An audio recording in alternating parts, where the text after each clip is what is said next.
52. derse Sunen-i Tirmizi'den Elhamdülillahi Rabbil alemin ve salatu ve selamu ala seyyidina seyyidil enbiya vel mursalin ve ala alihi ve sahbihi ecma'in. Elhamdülillah, İmam Tirmizi rahmetullahi aleyhin işiren kitabından hefteğin içinde neçe gece dert alıyor. Allah Teala'nın Allah'ın ihsanı. Yani şu an Cihan İslam'ı desen, Cihan İslam'da şun kun ümmet-i İslam'a rehber camiye tebil vermek kıyın bolugly. Bir adamlar ki ümmetin elini tutsun. Bir adamlar ki ümmetin elini tutsun. Şöyle bir adamın çıkmaklığı camiyede kıyın bolugly. Bir adamlar ki ümmet dursun ne lağıl bir memleketin elini diyanet taydan tutsun. Gurumu diyanet olsun. Bir memleketi Hint olsun, Pakistan olsun, bir adamla olsun, şunu kullu tutsun elini. Şöyle bir adamla döremöklüğü hatta bizim Türkmen saramada beter kıyım olur. Bir adamları gelsin vagan şu kullu ümmeti var akım Allah Resulü'nün aydanına oraya getirmekliği ala desildi. Ve şu an hitabet İmam Azam rahmetullahi aleyh şu an bağ olsa şu bedigitliğin zatının hakkında ne mi derdi? Otururdum şu gözde. Ben etiyama kulağatın hakkı deyip. Mevzudan çıkmayın. Şun ulukan bir sebebi Müslüman doğun. Ümmeti İslam'da şun kun rehber bir nispeti yek keşfer ki dursun. Bizim öd hücrelerimizden şun kun rehber bir nispeti yek taife de tapılmadı kıymetli. Ortadan şun öde ulgudiye bir taife hansınlar. Cama telver yerler, Peygamber'in namayında değil. Selam bir telle sünnet, telle 3 metre yarım ile 6 metre olmuş. 3 metre yarımda telle 10 ten sünnetin bitiye. 6 metrede 10 ten ödün sünnetin bitiye. Kulle selamın hükmünün adı mustahab. Mustahab da cıl sünnetli. Etsen sokaba etmesen onun günahı yok. Yöre selam manatı ne mi? Selam manası 3 metre yarımdan beri baş tutsan köfün mü oluyor? Tam şol vakti bir adamı ahunet yerle, Mevleviyet yerle, şun cemaat elver yerle, o bana telli de gelir yerle de şunda. O şol yani ben kefen puş ortağa geldim. Kefenim ben kellemde. Şöyle bir alamatsın defetinde var. İnne olun ne üstünde durabilir ya durup bilmir o cüdagane kurdun. Yani şu tellen manası o. Yani şu adam kefen puş olup din yoluna gelir. O saatleri desenderkarane medrese her bir taydan nehmet çekiptirler. Bir sürü cama adamlar tevli veriptirler. Keşişler kefenpuş İslam'dan süreyim canından, malından, avrayından, adından, muğitandan hem de geçmeyen teyyar deyip ayttık. Ama kıynatın da hiç hukumunda camamızda şeyde bir adamları hücrelerden cama tevli vermekte kevara kıyım olur. Ne bir şeyle olur? Bunun bir sebebi maddiyeti var. Bir sebep maneviyeti var. Sebep maneviyeti ne mi? Esi ustad, cesi şagird diye. Ne yaparım ustad, ne yaparım o da şagird de şaparım oluyor. Tabii zatta. Şun kipleşi, oturuşu, turuşu, ihsasatı, şun zindigiye ne gereşi, ahirete ne gereşi, dünya ne gereşi, dünya malına ne gereşi, şu ustada oraya oluyor. Mufti Şafii rahmetullahi aleyh Muallif Kur'an'ın cildi yakınına 440 sefesinde avvalki cildinde şunu aydıptır şu. Tercüme Farsi'de. Şu zamanda deyiptir medreseleri pişşeft vermeden süreyim. Şu össün medrese. Mollalı össün. İlmiyet össün. Dille varlık össün. Sokanlarlık össün. Beyan taydın össün. Tefhim taydın össün. Şoňa diýip ya kent bernamaları ütgetýärler diýer. Kitapları ütgetýärler. Bernama hay dersini ütgetýärler. Bernama hay terbiyetini ütgetýärler diýer. Emma diýer inki muhim zat näme diýer? Ustadlara bir fikir etmeli diýer. Ustadlar ne yaparım bolsa diýer şagirdler şoparım bolýar. Ne yaparım ustad tutsaň şagirdler de hotpa şoparım bolýar. ahlaki, reftari, kirdari, guftari, fehmi, nigereşi, şu ustada oraya yaşarat. Ondan uçadı ustadlar fikretmeli. Çünkü şu bizim camiamızda bir can feda adının, avrayının, muğuyatının, canının yesmene tiyar tırıp durun adam tapmak kıyım olugli. Şunun için de şagirtler de şoförüm bulmakta kıyım olugli. Şunun için camia şeydir adamlar çıkanak. Sebebi menevisi şey. Bir sebebi maddiyse var, sebebi zahiriydi. O dönemi kadim zamanında ilmi okuyacak bolsan hevada kıyılıkmıştı. Misal Haştasiye'de Kuhve'ne Belusistan'a gidemizde 11 kilometre yarım piyada dağlansına girmeli. En gütüngü maşin oradan yürüyor. Tədəsən dokabin maşinlere mindirtele, şu dağın kaptanından şeyle kaptanlığım olmuş, ondan oturacak kodan yürüyün alıp varıyor. Ola piyada gitmiyor, maşin yok. Burada maşin götür var, sen piyada gidelim, o didir yatak, evvelin var kodan. Öyle şu kaptanlığın şeylerden var. Kadim zamanında al-muqimoklık hevada kıymıştık. Bıcıra refah yokmuştuk. Nelekem 10 tane penke, 2 tane külör, 2 tane peş, çektirmede günde teyyar, günler tanınkı, çay, dede utan söz vergili, oğul kaygıtma, öyünde ölüm talar, maşin çıklat verer, ölülmen de kaygıtma. Hem de teyyar, otam, çünkü şu camiada şidatlar bol boluglu, inni ilmgadan mana kim geliyor? O zaman da kim geliyormuştu? Kadim zamanında Allah'ın sözüyle kıyınçılık bolanında belli adam oturup gidermiştik da. Hevra Huday Peygamber'e etikadı güçlü, soğa pantama şon maksat tutulup, şol kıyınçılıkla bilen okuyarılmıştık umumen. O zaman musallem de vakti bir adam şoförüm gidip okuyor da, onun maksadı, niyeti, hedefi, ne görüşü hem ben adı var, ingılabi adam oturuyor Allah'tan. Camian kıbalında. O kemezken bir mescidin adamları hidayet eten adam dörüyor.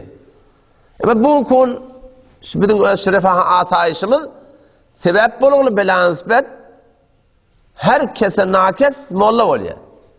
O niyet neyme, maksat neyme, neyem için okuyum olmalı, havada tömbürrek, sıfıran başında dua etmeyen bir gerek, şunu verin molla.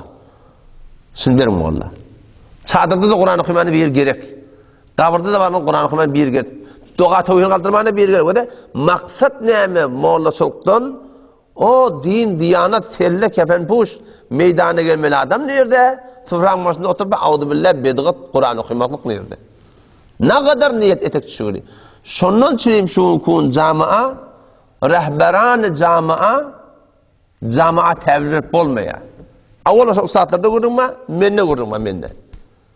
Men doğru adam olsam, men şagirdem doğru adam oluyor. Men ne yaparım olsam, şagirdem bana oraya oluyor. Men doğru adam olmasam, şagirdle, men keyfime kulak atıyor ki bunu derse. Ama içinden ustad diye bort bir doğru değil mi diye, batmıyor şu. Keyfine de tesiri yok. Keyfine de tesiri olmuyor. Şu bazen görüyorsun, bazen menberlerde görünmüyor da biri. Ona canyandır görünmüyor. Sen içinden sonra etimadın yok. Bir falan bir muradından havarın var sonra. İçinden hay ödün edip de onda sonra. Ödün ha. Ödün işin var atın. Yani bir tadın kızan duruyorsun. Onun nemeten yetim hakkını iptirdin. Onun nemeten doğunun hakkını iketmeyerdin. Onun nemeten iki ayarlığın şort öbürün doğru hakkını iketmeyerdin. Şu etimat yok. Etimat bir etimadi bet emelli getiriyor. Şunun için camia doğru ulema-i Rabbani tevrime kıyım olugli. Ebu'l Hasan Adi Nedevi rahmetullahi aleyhin bir kitabı var. Bir kitap derken cozva. Ben kişi kitap edeyim işlerle olsun. İsmailiyye İran'la. İsmailiyye Mısır. İsmailiyye falan. Eşit ey İran deyiptir. Namı yazıptır da İran'ın devlet mertlerine namı yazıptır. Eşit ey Mısır. Mısır'ın ulemalarına namı yazıptır. Kendi yerlerine namı yazıptır. Ki ne mi deyip İranlılara hitap ettir, ne mi deyip Allah vel Ebu Reyhane Biruni İrani, İmam-ı Gazali İrani, Mola Cilatin Rumi, zamanı Farsi, İmam-ı Azam'ın ödi Fars'tan, Abdülkadir Cilani İrani. O şuna meyleşi İran'dan ne kadar ha Zekeriya Hay Razi çıkırdı, Ebu Reyhane Biruni çıkırdı, Tepte Ebu Ali Sina çıkırdı, şu forum adamlar cemaat terbiye ettir İran'dan. Ama şun kun ne deyip İran şöyle bir nokbaları cemaat terbiye vermeklige bir aqim qalıqıldı. Ne deyip diye. Müşkül nerede deyip soraptırlardan. Müşkül nerede deyip soraptır da. Şu cevabı yankı mendeş aydan da atlamışam cevabı. Ki olgu bolmak gerek. Allah Resulü'nün aydan ne ola bolyan ustadlar bolmak gerek. Bu hatta ne gece bir ders aliyat. Rahatça hadis ders aliyat. Şu hadisler bizim elimizde kitap bulup gelmeğinden için ne kadar haqiqlik çekiriptir. İmam Tirmizi rahmetullahi aleyh'in ödü şun zihinliğinin hakkında, zekavatın hakkında aydılıyor da doğru hadisi okuduk. Ne kadar zihinmiştik diye. Yaşlı olsun ne gördük var oldur diye. Şu İmam Tirmizi diyorlar, şu Tirmiz, şu Türkmenistan taraflardan, şu taraflardan adamız. Yaşlı olsun ne zihinliğe gördük var oldur diye. O zaman bir yedik var ya ka, bir yolun espriye gödüyor ama anne. Bir de şeyde İngilizce diye adam. İngilip geçti diye. Oğlum ya ne kadar oldu diye ya imam. Ne İngilip? İngilizce yalat yok. Dur okuyavanla. Şu bir adam şu okuyavanla şeyde. Atın şey İngilizce. Ne İngilizce?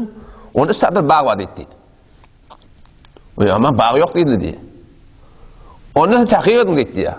Eğer stada ol bir bağı olmasa, onu ben zihnimde dedi diye bir kudureti hasıl oluptur.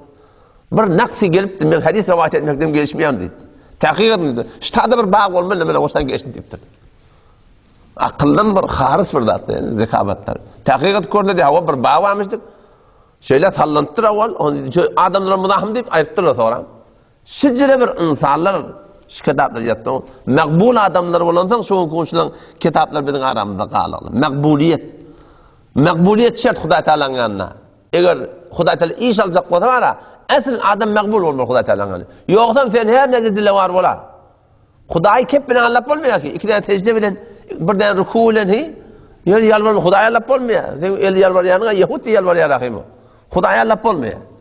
Huday Teala'nın makbul olacak, makbul olmalı. Makbul olacak olan avval niyetini doğrulamalı, saf olmalı niyetin. İkinciden amalın doğrudan sünnete mutabık olmalı. Makbul olsan Allah Teala senden yadigar koyar ümmette. Din arasa adamlar gerek buna. İmam Malik rahmetullahi aleyh Muatta İmam Malik diye bir kitap var. O tokta geten okulayın. Muatta İmam Malik Muatta'ni yarıp yake şu kitabını sonra onu başından her yerden kitap yazmandırtırlar. Onu dedi ya imam falani bir kitap yazdı. Sen kitabın neyse beraber dedi diye. İmam Malik rahmetullahi aleyh dedi ya Huda için mulunat qalar dedi. Babmış kim? Huda için mulunat qalar dedi. Ne? Şimdi Allah Melekli ve rahmetullahi aleyh Muatta İmam Muhammed'in haşiyatında evvel cümlesini getirip durur. Şu kitap yeri giren yerliyor da. Şu kitabı ki çen beraber kitabı İmam Malik yazılıp durur. Aslında yeri giren yerlik diye. Yok. İmam Malik'in kitabı hazır olsa İmam Malik. Şöyle adamlar makbul adamlar mısık yani Huday Teala'nın. Ya İmam Bukhari rahmetullahi aleyh'in zekavati ne kadar göğündemiş şöyle. Dedi yerden dünyeden gitti İmam Bukhari rahmetullahi aleyh. Şu Bukhara işte Özbekistan, Tacikistan şu bakan adamlardan Bukhara diye. Onun neyine dua etmendiriyor. O dedi dünyeden gitti sonra İmam Bukhari rahmetullahi gödü kör oluyor. Gödü kör oldu diye. Onun neyine dua etmendiriyor. Ya Allah men onu şefab. Katı yalvarıp dua edip yatanına gidiyor Hazreti İbrahim aleyhisselam deyişine girip ama sen oğlun gödü Allah şefab verdi. Boşluk böyle turya orta gödü asıldır. İki taraf gödü kör oldu. Bir taraf oğlun ka neyinin duasının bereketini gödü kavvalıyor. Bir taraf da yaşlılarının gödü kör oluyor İmam Bukhari rahmetullahi aleyh. Yani öz dua ettiği Huda gödü kabul ediyor. Hakikaten. Gödünün şefab veriyor. Sizce bir insanlarmış şöyle. 16 yaşında ile 18 yadımı 16 yaş. Bunu Bağdat'a çağırıptırlar. İmam Bukhari rahmetullahi aleyh. Bağdat'a çağırıptırlar. Bağdat'ta İmam Bukhari hem bir açıkırlar mı? Onun için bir imtihan görevli bir deyiptirler. Bir imtihan görecekler. 10 adam mugarrer ediptirler. O işte 10 adam diyen işte hadis var. An falan hadis var işte. Haddetena Sufyan ibn Vaki'in, haddetena İsa ibn Yunus, an Ebi Bekir Ebi Meryem'e ve haddetena Abdullah ibn falan. Şeyler için senedi var. Gediye kâle el-keyz. Bu tabi peygamber hadisi var. Şeyle senet var. Şunu alakta hadis var ibnler. O zaman 10 nefer tayin et yerle 10 neferin hadisinin senedini ücret yerle 10 kıl ona verelim 10 kıl buna verelim. Değiştir yerle hem medeni. Şimdi bilemet yani. Hadis yokum senedi bir, senet şeyle geliyor hadisi zahirine da. Yok, bu hadisi bana yapsırttırlar. Bu hadisini bana yapsırttırlar. Bu senedi bana getirttirler, bu hadisini ona getirttirler. Kule değiştirttirler 10 hadisi. Ne hadis var li? 100 hadis. 100 tane hadis var, 10 senedi o hadisin kaptanına, o hadis bu senedin kaptanına. Şimdi geliyorlar tamam, üşüptürler. Bir nocavan oğlan İmam Bukhari sonra imtihan edecek. Adam senden turuyor ya ki adamla İmam bir neyse hadis biliyor şuna hakkında nezerin ne mi? Kabul mi ya kabul mi? Okuyor adam şöyle okuyor senedini okuyor. Vallahi adri ben bilemek bunu. Yine okuyor 10 hadis okuyor bilemek deyipti. Adamla etek angırdan pınk tapın İmam Bukhari bilemek bilenek kim diyorlar. Evdeki ulamalı böyle için çekiyor, bilemek diye. İrine bir gurur madiptir. 10 adam öz hadisini okuyor, 100 hadis okuyor. Hemmeti beylek. Hemmetini ayıttı diye mi bilemek diye hadisini. Sonra ne etti diye. Falani tur, sen falaniden şeyle hadis ayıttın. Ve hadis şeyle oluyor deyip, senedini doğruladı diye, hadisini doğruladı diye. Son aydan 10 hadisini Cüdeyegeni şoğunda okuyup verip, yamaçlardan doğru hadis okuyup verdi. Yamaçlardan onturdum. 100 hadisi der'an vahid, o da birçe lezzetli eşitiptir şu. 100 hadisi okuymak onu hissat değil ki. Yani guruşun dönem, şu 100 tane galat, senet bilen, galat bağlaqim, turgun bilen, eşten hadisini birçe tarafta eşitip yağdalmalı. Yamaçlardan okuyup vermeli, gurun stadı diyor. Ne kadar kıyın olmasın. Bütün tasavvurumda gelmeyen, kompüterine etmeyecek işler var. Kompüter etsem hangi etip etiyor? Onun böyle ne yapıyorsun da kompüter ne? Şu kadar bir Huda-i Teala zihin adamlardır öttür dinin hefazetinden söyleyeyim. Ne kadar bir yani insanlarmıştı. Ama ahir hayatında da Huda'yın ben ne diyeyim? Bukhara'dan kovupturlar şöyle. İmam Bukhari'ni Bukhara'dan kovupturlar. Darın diyelim o şeyde insan Huda-i Teala'nın onu imtihan mı oluyor? Ahlak imtihan mı oluyor? Sonra ya Allah yerin güdümağına daralıqlı et dedi. Dinini ölüm dilemek doğru değil. Yani ya Allah ölüm oluyor. Ölmek hayır olsa bana. Ölüm hayat hayır olsa hayat ver deyip dua etmek. O dua et ya adam. Allah ta zannettir adam. İmam Bukhari rahmetullah dünyeden gitti. O şun kabrından hoşbuğu çıkıyor şimdi. Şu kabr var, şu kabrından bir hoşbuğu iş çıkıyor şimdi. Keramatı olup şun Allah Teala'nın yana mekbulluğu belli oldu. O şurada inşallah var şey hadisleri, dağıtları kadir bilmek gerek vagan. Mesela İrak'tan gelip şılardan tercüme etme başka kitaplar var. Şu okuymaklığa, öğrenmekliğe hevas olmalı. Takip de öğreneli, hanım adamı öğreneli. Biz öz hakkımızda mesuliyetimiz var.